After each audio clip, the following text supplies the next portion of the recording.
Class 10 का जबरदस्त topic है आपका विद्युत मोटर। अगर आपने इस तरह से लिख दिया है तो किसी का बाप भी आपका बोर्ड एग्जाम के अंदर 1 मार्क्स नहीं निकाल सकता है।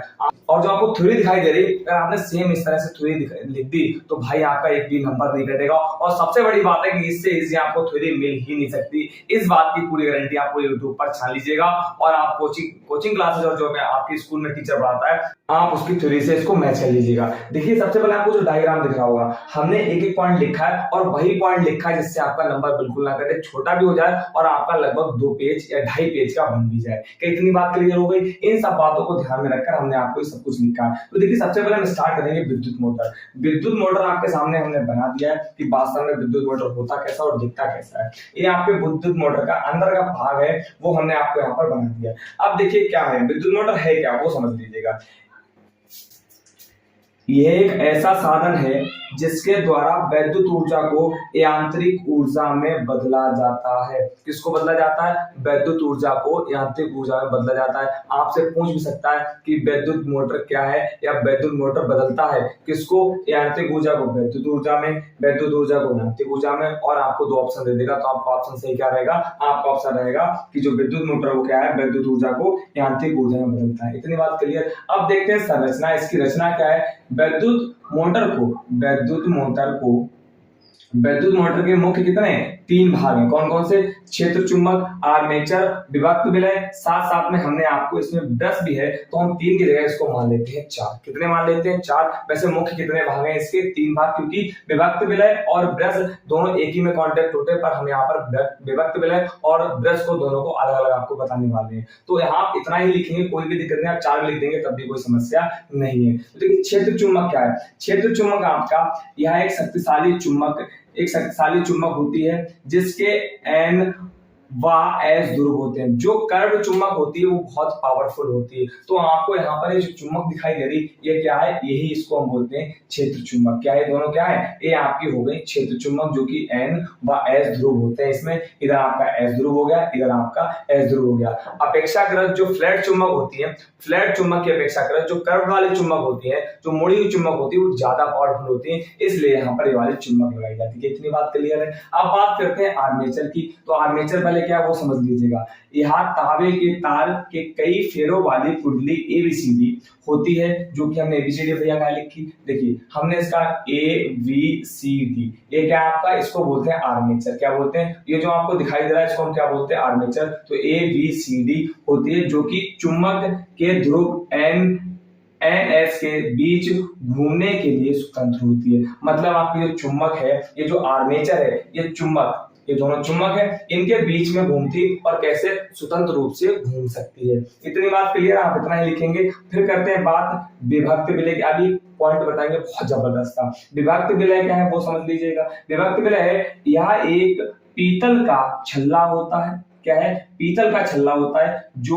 2 बराबर भागों में बटा होता है। देखिए जो आपको यहाँ पर 2 चीजें दिख रही होंगी, अगर आपको ध्यान से आप अगर देखेंगे तो ये वाला पूरा पॉइंट, ये वाला पूरा पॉइंट और ये वाला पूरा पॉइंट, यहाँ पर बाहर का पॉइंट आपको दिख रहा होगा और ये जो बी सर्कल में दोनों अलग अलग है। भैया अलग अलग क्या है वो समझ लीजिएगा। देखिए जो आपको ये दिख रहा है, जो सर्कल के, जो गोले के बाहर है उसको बोलते हैं विभक्त विलय, और जो सर्कल के गोले के अंदर है उसको हम बोलते हैं ब्रश। क्या इतनी बात क्लियर होगी? जी भैया इतनी बात क्लियर होगी। तो इसका मतलब क्या है? मतलब समझ लीजिए इनका काम क्या है। सबसे महत्वपूर्ण काम एक बार समझ लीजिएगा। काम क्या है? जब कुंडली घूमती है, जो आपको कुंडली दिखाई दे रही, जब ये कुंडली या आर्मेचर जब घूमता है, क्या जब आर्मेचर या आपकी जब कुंडली घूमती है तब ब्रश नहीं घूमते हैं। ब्रश सिर्फ कांटेक्ट में रहते हैं, ब्रश कांटेक्ट में रहते हैं, ब्रश नहीं घूमते हैं। परंतु जो आपके विभक्त विलय हैं ये साथ साथ में घूमते हैं। क्या इतनी बात क्लियर? जो आपको गोले के अंदर ब्रश दिखाई दे रहे हैं ये नहीं घूमते हैं और आपके विभक्त विलय घूमेंगे। इतनी बात क्लियर हो गई होगी। तो हमने कहा है कि यह एक पीतल का छल्ला होता है जो 2 बराबर भागों में बटा होता है। कैसा है आपका? पीतल का छल्ला है और 2 बराबर भागों में बटा होता है। विभक्त विलय और किसके साथ? आपके आर्मेचर या कुंडली के साथ घूमता है। इतनी बात क्लियर। अब बात करें ब्रश की, तो ब्रश को समझ लीजिएगा जो कि हमने गोले में आपको बनाया है। इन ब्रशों का संबंध एक बैटरी से होता है। देखिए आपके ब्रश है, ये वाला ब्रश देखिए, बैटरी आपकी दिखाई दे रही है आपको, ये क्या है आपकी बैटरी है, ये इनका संबंध किससे, दोनों ब्रश का बैटरी से है। एक ब्रश से धारा आई कुंडली में प्रवेश करती है तथा दूसरे से बाहर निकल जाती है। आप यहाँ से देखते हैं, ध्यान से देखेंगे तो क्या होगा कि यहाँ से भाई ये बैटरी है आपकी, यहाँ से धारा प्रवाहित हो रही लगातार और इससे आपने कुंडली में आर्मेचर में जो धारा है प्रवाहित कर रही और यहाँ से आपकी निकल गई, मतलब इस वाले ब्रश से बाहर निकल गई। बस इतनी सी बात थी। अब मेन है आपका मुख्य कार्य, कार्य समझ लीजिएगा तो आपका ये सब कुछ समाप्त है। कार्य क्या है कि जब बैटरी से कुंडली में धारा प्रवाहित होती, भाई जाहिर सी बात अभी तो बताया हमने, बैटरी से कुंडली में आपकी धारा प्रवाहित हो रही, तब कुंडली की भुजा AB नीचे की ओर तथा CD ऊपर की ओर कार्य करने लगती है। बहुत बढ़िया, जो आपको ये वाला पोर्शन दिख रहा है AB भुजा, ये नीचे की ओर, कैसे नीचे की ओर, AB भुजा आपकी नीचे की ओर और CD भुजा आपकी ऊपर की ओर। जैसे ये कुंडली आपकी AB, ये CD, तो आपकी इस तरह से काम करेगी, ये नीचे की ओर, ये ऊपर की ओर कार्य करने लगती है। तब कुंडली वामावर्त दिशा में घूमने लगती है। ये वाली कौन सी आपकी वामावर्त दिशा हो जाएगी, घूमने लगती है। कुंडली के साथ विभक्त विलय भी घूमने लगते हैं। अभी तो हमने बताया मेरे भाई क्या है, जो कुंडली आपकी इसके साथ जो विभक्त विलय वो भी इसके साथ घूमते हैं, आपको वहीं पर ध्यान रखना है। बैटरी का प्लस जो आपका धन सिरा है, प्लस का मतलब क्या, धन सिरा हमेशा बाएं सिरे से, हमने क्या कहा है, जो बैटरी का ये वाला है किससे, आपका बाएं सिरे से जुड़ा रहता है, किससे, बाएं सिरे से।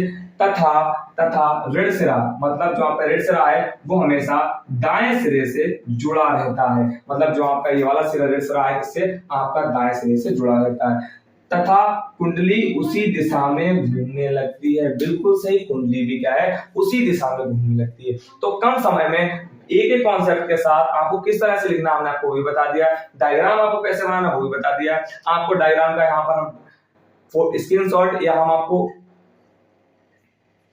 फोटो भी लगा दे रहे हैं, आप उससे आप देखकर अगर आपको इसमें कोई भी डाउट, कोई भी दिक्कत हो रही हो तो हमें आपको फोटो भी लगा देना, आप उससे डायग्राम अपना बना लीजिएगा। तो आज आपको कॉन्सेप्ट या मोटर बहुत अच्छी तरीके से समझ आया होगा। अगर आपको मोटर, अगर आप 2026 की तैयारी कर रहे हैं तो आपको RMD सर से जुड़ना ही पड़ेगा। जुड़ने के लिए क्या करना पड़ेगा, क्योंकि आप हमारे चैनल को सब्सक्राइब कर लीजिए। क्यों सब्सक्राइब करिए, उसका सबसे बड़ा कारण है कि हमने प्लेलिस्ट का नाम रखा टारगेट और 95+ सिर्फ हिंदी बोर्ड वाले बच्चों के लिए, क्योंकि RMD सर सिर्फ ऐसा चैनल है जो कि प्योरली हिंदी बोर्ड वाले बच्चों के लिए है। और साथ में आप हमारे टेलीग्राम से जुड़ जाइएगा, क्योंकि आने वाले वक्त में वहां पर आपको मैराथन और आपको जो प्रीवियस ईयर क्वेश्चन है वो भी आपको प्रोवाइड करवाए जाएंगे।